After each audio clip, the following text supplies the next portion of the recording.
একজন পুরুষ কীভাবে নারীদের তার স্ত্রীর অধিকার প্রতিষ্ঠিত করবেন বা তাকে হেল্প করবেন রাসূলুল্লাহ সাল্লাল্লাহু আলাইহি সাল্লামের সময় আমরা দেখেছি।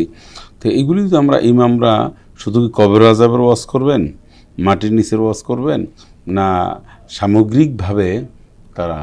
আসলে এই কথাগুলো আমরা যদি একটু হৃদয় দিয়ে ধারণ করি তাহলে আমাদের সমাজ থেকে যত ধরনের অনাচার এগুলো দূর হয়ে যায়। আপনি বলতেছিলেন নারীদের ক্ষেত্রে, আমাদের অর্ধেক অংশটাই নারী।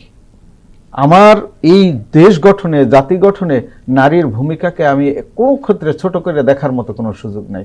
তো সেই নারীদের ক্ষেত্রে আল্লাহর রাসূল সাল্লাল্লাহু আলাইহি ওয়াসাল্লাম কত সুন্দর বিধান দিয়ে গেছেন, কত সুন্দর সিস্টেম রেখে গেছেন। তো সুতরাং এই একটা নারী জাতিকে আমি অবহেলিত রেখে, তাদেরকে পিছনে রেখে এরপরে আমার দেশকে আমি আগায় নেওয়ার মতো কোনো সুযোগ আমি পাবো না, করতেও পারবো না। বলা হয় যে তুমি একজন শিক্ষিত মা দাও, তাহলে আমি তোমাকে একটা শিক্ষিত জাতি দেব।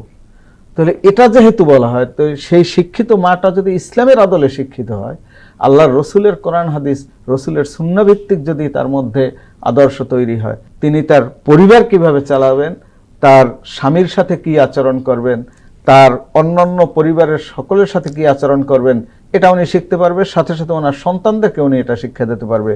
এবং এই রকম ইমামদেরকে নিয়োগ দেওয়া মসজিদের মধ্যে, যারা আসলে এই সমস্ত বিষয়ে জ্ঞান রাখে। আর আল্লাহ রসুলের সুন্নাহ ভিত্তিক আমাদের জীবন যাপন করা, আল্লাহ রসুলের সুন্নাহকে সবচেয়ে বেশি গুরুত্ব দেওয়া, এটাকে সবচেয়ে বেশি যদি আমরা গুরুত্ব দিতে চাই, তাহলে আমার ব্যক্তিমতকে আমার ব্যক্তিমতের মধ্যে অনেক ভুল থাকতে পারে। আমি একটা আচার নিজে নিজে তৈরি করলাম, একটা মানে সিস্টেম নিজে নিজে তৈরি করলাম, এটা ইসলাম স্বীকৃতি দেয় না। না, বিভিন্ন মাসলাকের হতে পারে, কিন্তু মসজিদে সেটা তো আর প্রতিষ্ঠা করা ঠিক না।